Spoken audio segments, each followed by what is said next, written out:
Before we get into the video, could everyone please subscribe to my Endless Diary Tales channel? Thank you so much. I failed the university entrance exam, and my father was furious. He told me to leave the house. Then he brought his son from another woman, Michael, to live with us. He would show Michael off to everyone, saying how smart he was, much better than his own daughter. 8 years went by. I finished my master's degree in medicine and got a job at a well-known hospital in the city. My father's son also did well and got into a famous university. They went out to celebrate, got into a car accident, and ended up in our hospital. They were brought in by ambulance just as I was finishing my rounds and about to go home. My phone rang. I thought it was strange to see the hospital's front desk calling me. I figured a patient needed something, but instead it was an urgent question. "Hello, are you related to John?" I hadn't heard my father's name in 8 years. I hesitated. "Yes." "What happened?" "John was in a car accident and was brought to Central Hospital. Could you come quickly?" Of all the places to see my father again after all this time, I never imagined it would be here. I hung up, feeling a mix of emotions. I took off my lab coat, changed into my own clothes, and went to the front desk. "Where's John?" A young nurse saw me and looked surprised. "Dr. Sarah, how do you know him?" "He has the same last name," I said. "Could it be?" "Yes, I'm John's family." The nurse's face changed as she led me to the emergency room. Among the 3 people injured, my father had the least serious injuries, just a broken arm. He was yelling in pain on a hospital bed. I walked over, but the doctor treating him said sternly, "We're trying to help him. Step aside." Then he saw my face and his tone softened. "You're still here? Haven't you gone home yet?" My father, through his bloodied view, saw me. Surprisingly, his pain seemed to lessen. He stared at me wide-eyed. "Sarah," I calmly stated the obvious. "The hospital called the family to come." As my colleague cleaned his wound, he started crying out again, his voice shaky. "Help me. Check on your brother. Is he okay?" Before I could answer, my colleague standing nearby told him, "The boy who came in with you hit his head hard. He's in a coma. The woman with you has a spinal fracture. She's already being prepared for surgery." My coworker gave me an uncertain look, probably not knowing whether to feel sorry for me or not. I ignored his concern. "My mother is his ex-wife. The one in surgery is his current wife." Turning to my father, I said, "Don't worry too much. Trust the doctors. They'll do everything they can for you all. Let me go pay the fees for the 3 of you." His pained expression showed a hint of surprise mixed with affection. But as soon as I unlocked his phone with his one good hand, that hint of gratitude disappeared. I couldn't help but find it a little funny. What was he expecting? It wasn't like 8 years ago when he didn't spend a penny on my upbringing. And now he thought I'd pay for his whole family's medical bills. Even though I'm a doctor and should be compassionate, I couldn't forget. The past karma really does come around. 8 years ago, when I didn't get into the top university, I was already feeling down. But when my father found out, he stormed home and got into a huge fight with my mother, blaming her for my failure. "After all those years of education, you got such bad grades. I can't even face people anymore. I've been working so hard, and this is how you repay me? Wife's not good, daughter's ungrateful. I've had enough. Divorce. I'm done." I had never seen my father so upset before. It scared me, and I hid in my room crying. I blamed myself for not getting a score that would make him proud. I felt so guilty that I bit my arm hard enough to leave a mark. I cried myself to sleep that night. When I woke up, it was already noon. My father must have gone to work again because only my mother was in the living room when I got up. She looked at me with swollen, guilty eyes. "Sarah, pack your things. We're moving out." I was stunned, not really understanding what she said. She walked over and hugged me. "I'm sorry, I've divorced your father." That day, I became the child of a broken family. I obediently packed my things and moved out of the only home I had known for 18 years with my mother. But I held on to a small hope that if I studied hard for another year and got great scores, maybe my father would be so happy that he would get back together with my mother and we could be a family again. It wasn't even a day after we moved when our neighbor's sister called me angrily. "Sarah, your father is unbelievable. You just moved out, and he's already brought a woman and her kid home." That boy has been around since elementary school. He must have been cheating for years. And he blames the divorce on you not doing well. What a jerk. After the call ended, my heart felt like it was being stabbed. Tears streamed down my face. Just as I was overwhelmed with emotions, my mother came in to call me for dinner. Seeing my tear-streaked face, she broke down, hugging me tightly. Sarah, it's my fault. I couldn't even give you a complete family. If only I could please your father more, maybe this wouldn't have happened. Please him more? How could she do that? I wondered. Should she have another child for him? The truth is, she tried everything she could. In my blurry childhood memories, they would try all sorts of strange remedies. Once, they even drank water that they believed had magical powers. Back then, I didn't know why they were doing all that. As I got older, I realized it was all to have a son. My mother said having a little brother would mean someone for me to rely on if I got married and had problems with my in-laws. So I was really looking forward to having a brother.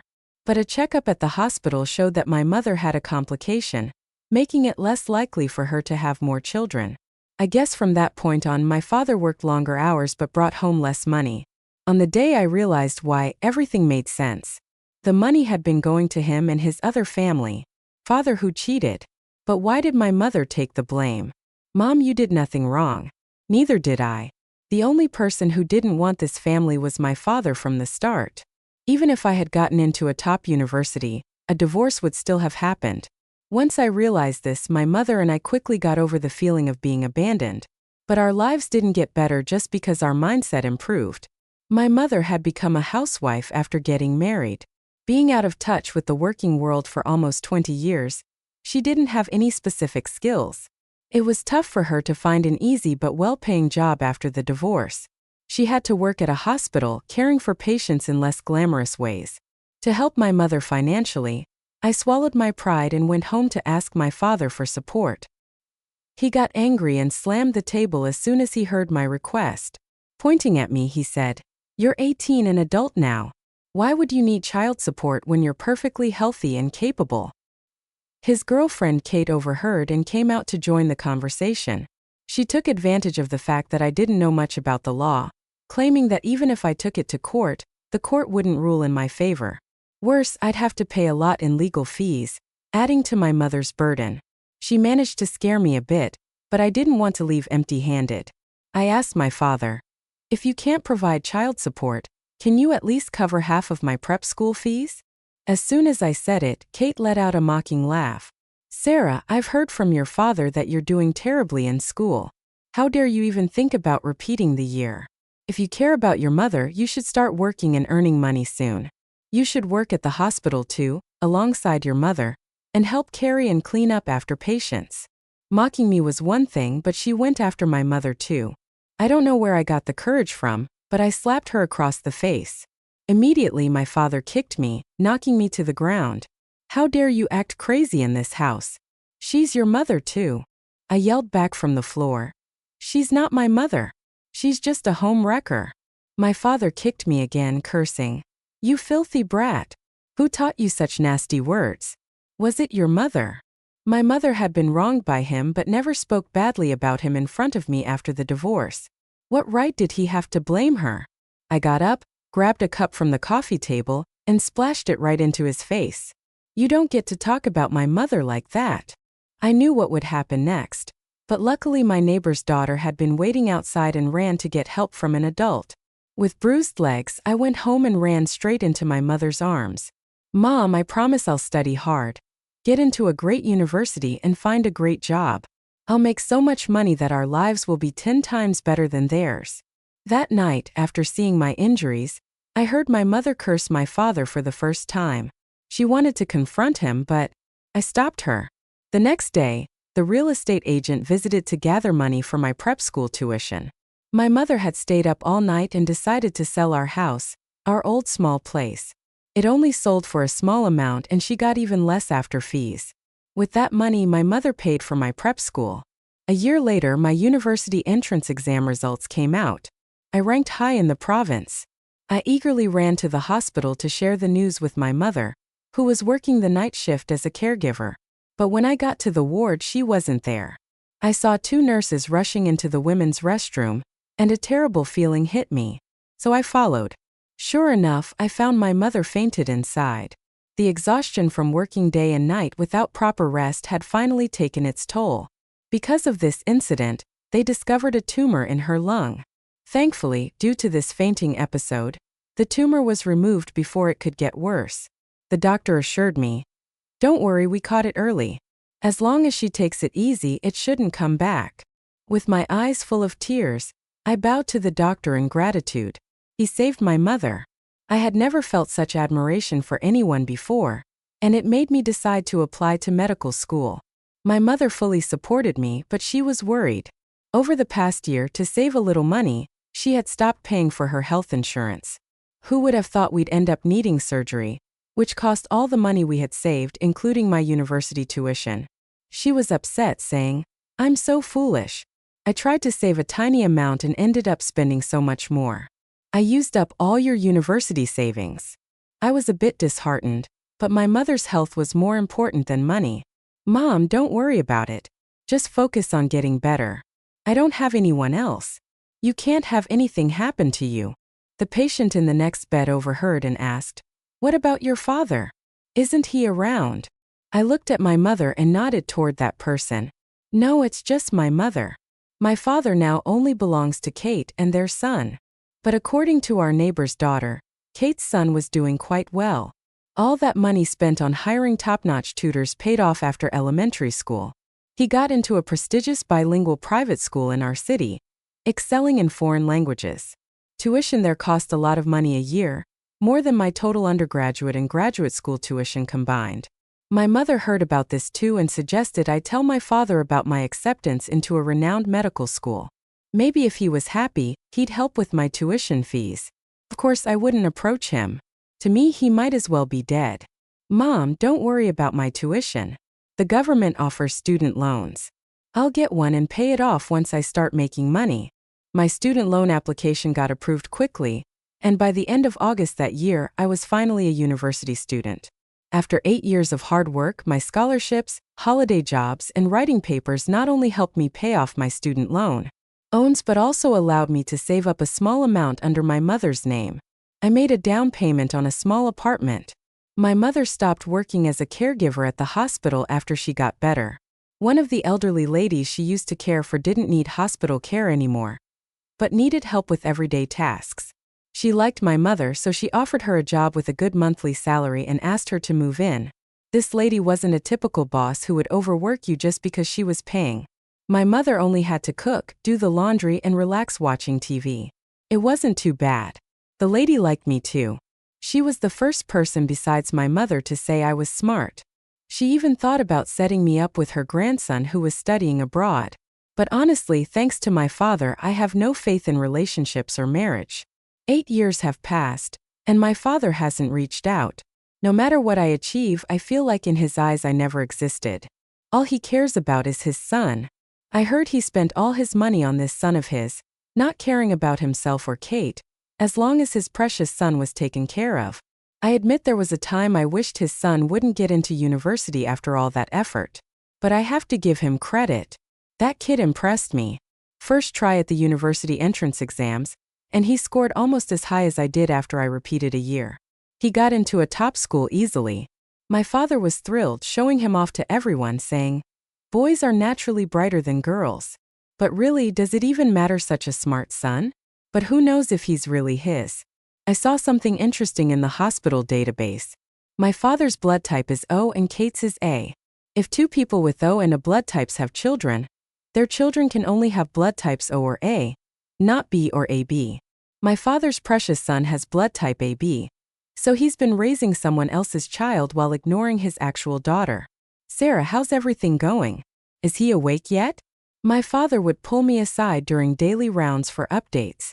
But I never told him Michael wasn't his biological son, not because I feared he'd be heartbroken, but because I felt it needed more thought. I should uncover the whole truth before dropping a bomb like that. Not awake yet, but everything in the surgery went smoothly, so don't worry. What about his mental state? Will he have any issues? It's unlikely. He may have some initial problems, but those should clear up with time. He should be ready for university next year. Hearing that, my father relaxed, muttering to himself, "Glad we finally have a son." He started, then caught himself looking embarrassed. "Guess I should say finally to university students. Sarah, I didn't expect you to be such a late bloomer." I chuckled, told him to rest, and left. Honestly, I didn't want to be a late bloomer. If he had supported me as a kid, I probably wouldn't have needed to repeat classes. Leaving his room, I visited Kate. Kate was lucky. Despite severe spinal fractures, she survived. The best surgeon in our hospital helped her avoid paralysis.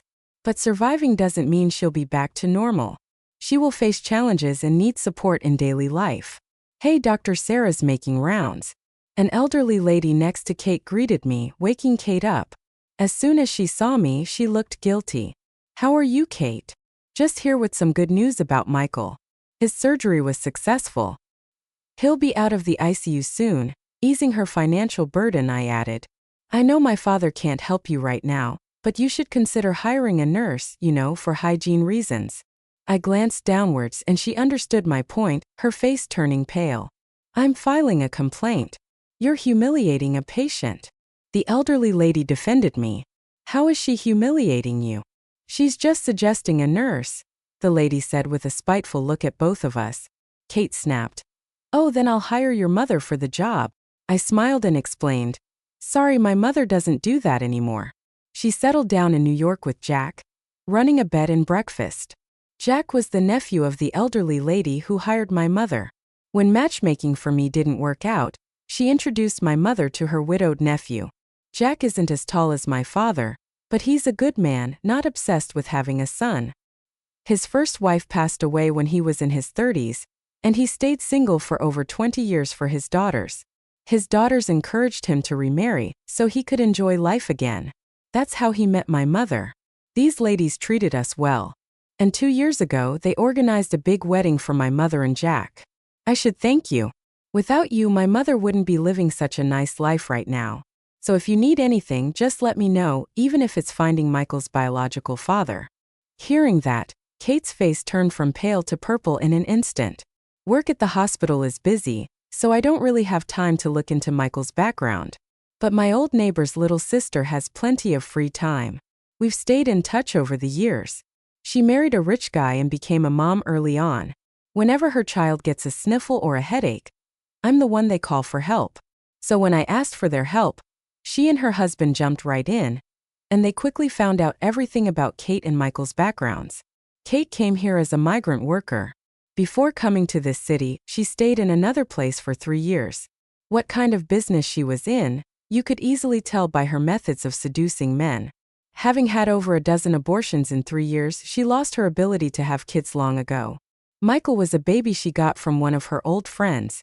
His real father is unknown, but Michael does seem to have a connection to my father. Even though his birth father is a mystery, he looks a lot like my father did as a kid. No wonder my father never suspected anything. When my father got together with Kate, he always talked about wanting a son. Kate got tired of her life and wanted stability. So when she heard one of her friends got pregnant and wanted an abortion, she came up with the idea. He faked a pregnancy while my father was busy with work and traveling. When my grandmother passed away during Kate's pregnancy, my father was busy with family affairs and didn't notice anything. In the end, he got both the land and a son he had dreamed about. One night, when I was on duty, I found Kate alone in the ward. I sat beside her and laid out everything I had discovered. First, she denied it, but when I mentioned a paternity test, she broke down. Unable to move because of her condition, she looked at me, teary-eyed. "Sarah, I was wrong. I'm begging you. Please don't tell your father. Your father really wanted a son to carry on the family name. He'd be heartbroken. He's invested so much in that kid. You know it's everything to him now. If you tell him, it'll break his heart. You're his daughter. You can't be so ungrateful. And you're a doctor. You can't push a good man to ruin." Hearing her speech, I almost applauded. She was right. I am a daughter and a doctor, so I should preserve their family's happiness. Under her hopeful gaze, I stayed silent for a while before nodding. "All right, I won't tell my father. Let's wait another year. After all his hard work raising Michael, he deserves the joy of having a son. It's the least I can do to respect him." Time flies and the year quickly passed by. My father's ready-to-go son finally headed to university. He chose law and aimed to become a prosecutor. My father was so confident in him and boasted to everyone he met, "My son's going to be a prosecutor and my daughter's a doctor at a top hospital." Being dragged into this bragging felt a bit awkward. Since the year was up, it was time to give him the gift I had planned. On his birthday, as a successful doctor, I was invited to the restaurant. There I mingled with long-lost uncles and aunts eager for free medical advice. They seemed to forget how they had shunned my mother and refused to help pay for my education. Michael was fashionably late, showing up with a girl. He had grown out of looking like my father. Now he looked like his mother, charming and attracting lots of girls. Halfway through dinner, I went to the restroom and overheard Michael arguing with his girlfriend in the hallway. She was upset. "You never mentioned having a sister. And your mom wasn't even his first wife, Michael. What else are you hiding from me? I like you, but my family can't accept all this. You can stay here and finish dinner, but I'm leaving. Don't contact me again." I heard my father telling the table that the girl came from a wealthy family with high-ranking parents. No surprise there. Families like that wouldn't accept a kid from Kate's past. No, wait. Saying he was Kate's son is too simple. He's the son of a woman who used to sell sex. The girl stormed off just as Michael got up to chase her. He saw me standing there. We never had direct confrontations, just awkward encounters. Yet in that moment he looked at me like an enemy. "Why did you have to come today?" I smirked. "Would staying away make your family any happier? And I'm not just here by myself. I invited your biological mother too." Michael paused. "What do you mean?" I tracked down Michael's real mother right after she got out of prison. She had been in for a long time for soliciting and influencing others to do the same. With no place to go, she remembered her son and her former friend. They had lost contact, so she had no way to reach them. Good thing I was there. I told her son was well taken care of by my father, who gave everything to make him a top student. She felt proud and excited. Eventually, she called me and asked to see her son. "Your real mom is next door. Do you want to go alone, or should I go with you?" Michael turned down my offer, opting to go alone. Back in my father's room, I continued enjoying the birthday dinner for him that I had organized. He truly loves his son. He started worrying after just 5 minutes and was about to go look for him. Just as he was about to get up, a painful cry from Michael erupted from the next room. My father, filled with paternal energy, immediately shouted his son's name and rushed out. Uncles, aunts, and cousins followed worriedly, leaving just me and Kate, who couldn't move easily at the table. She looked at me, pale-faced, as if she already knew this was all my doing. I finished the last bite of my meal and slowly walked over to her. "Aunt, let me wheel you over. Seeing your biological and adoptive mothers together is quite a scene." Michael's biological mother showing up meant not only that my father would lose his son but also the unraveling of lies. Be it the fake 9-month pregnancy or the story of the factory sister. "Sarah, you're wicked," she accused. "I've put up with you for a whole year. Why can't you just let it go?" Her accusation made me want to laugh. Why should I let it go? Are we even that close? Besides, stop calling me Sarah. My name change request is in process. From now on, it's Emily. That birthday party, I thought I had everything under control. Unexpectedly, in the room next door, some online media people caught everything overnight. My father's family went viral on that app. I originally just wanted to embarrass my father in front of relatives, not expecting it to make headlines. That John abandoned his wife and daughter after raising a son who wasn't his serves him right for favoring boys over girls. His wife stuck with him through thick and thin. And just because she couldn't have a son, she was cast aside. Kate is guilty, but the child is somewhat innocent. His real mom's a prostitute, his real dad's a John, and his mom also lured decent women into prostitution, leading to a long prison sentence. Isn't this kid studying law, aiming to be a prosecutor? With a mom like that, can he even pass a background check? I doubt it. Not only was his biological mom one, but his adoptive mom was too. So you see, John deserves this for ignoring a good wife and daughter to raise another's child with a prostitute. The harsh words about my father lingered online and offline for a long time. That John who I used to brag about my son's achievements in the neighborhood, but that has all but disappeared. Dr. Emily, how's my recovery? Do I need more treatment? An old neighbor came to see me for a checkup. I reassured him, no need. You're all good. He thanked me and, almost as a thank you gift, updated me on my father. Since that birthday party, he had been too angry to contact me. I saw no need to meet either, so naturally I didn't reach out. The neighbor said my father sued Kate and their divorce was being finalized.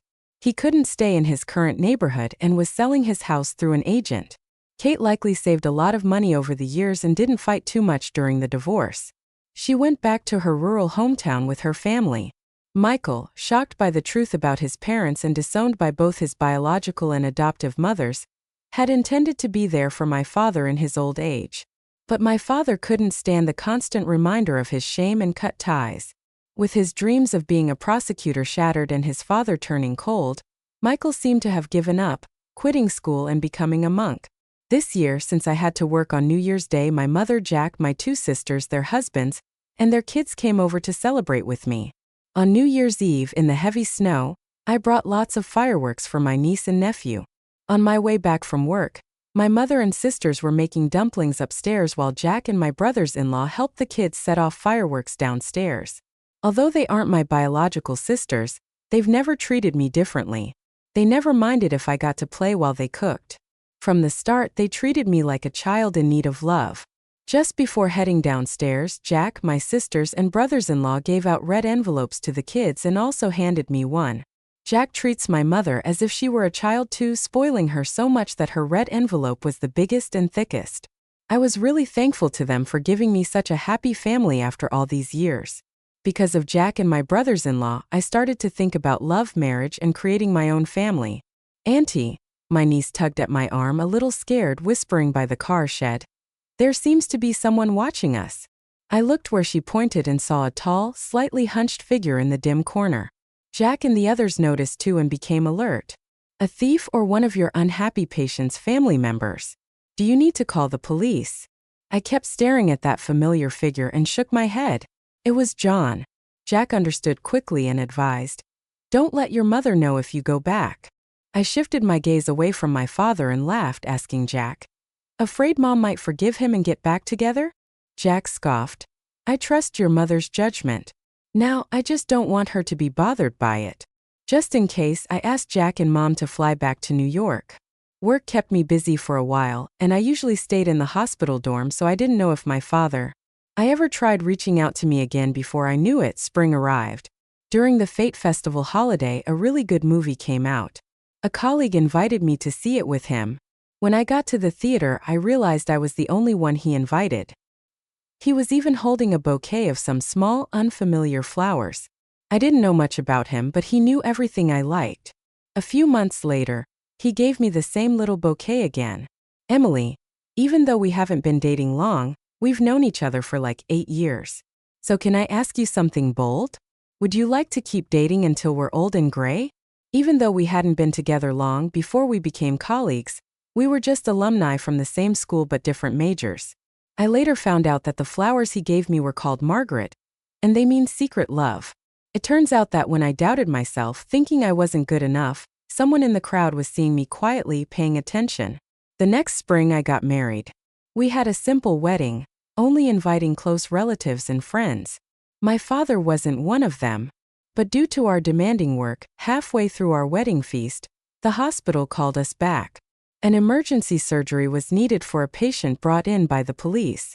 A new intern, looking quite angry, filled me in on the patient. It was really tragic. She had been abused by her family for a long time, lost most of her hair and teeth, and the worst part is she used to be able to walk with crutches, but due to improper care, she got a spinal injury and became paralyzed. Her lower body wasn't being taken care of, and it was a mess.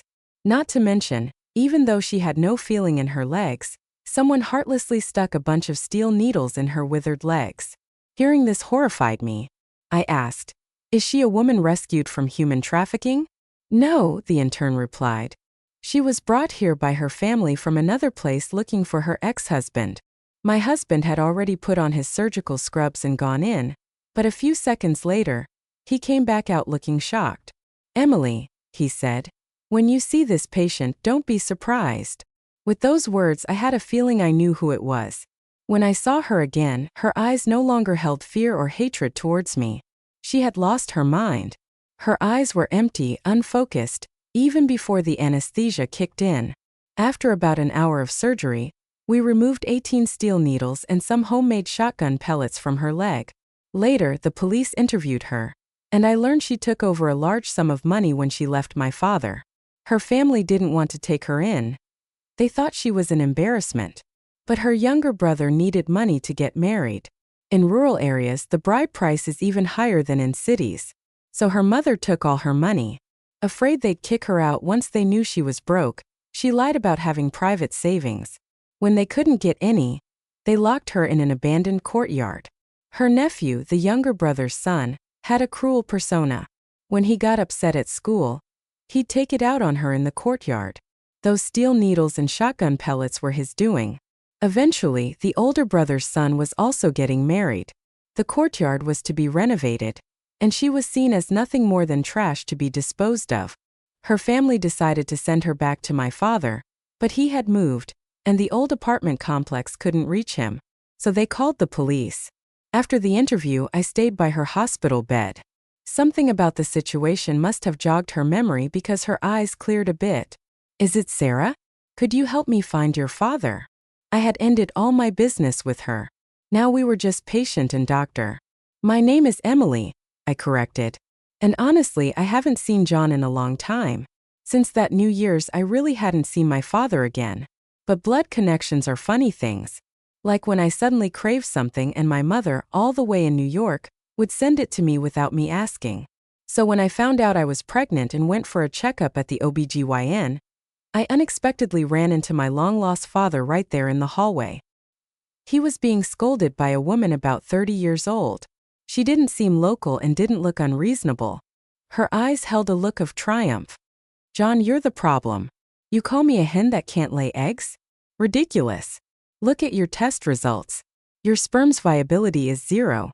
You can't have kids and you kept pushing me to give you a son. Please, let's get a divorce. Just look at yourself. You won't be having a son. Heck, you can't even have any eggs. Why should I stay with you? Wait till you're old and can't move, and expect me to take care of you. Tomorrow 10 a.m. at City Hall for divorce papers. If you don't show, I'll have my friends block your door and make sure everyone knows you can't father kids. Don't you dare blame me." So it turned out that during his disappearance, my father got remarried and was desperately trying to have a legitimate son to carry on the family name.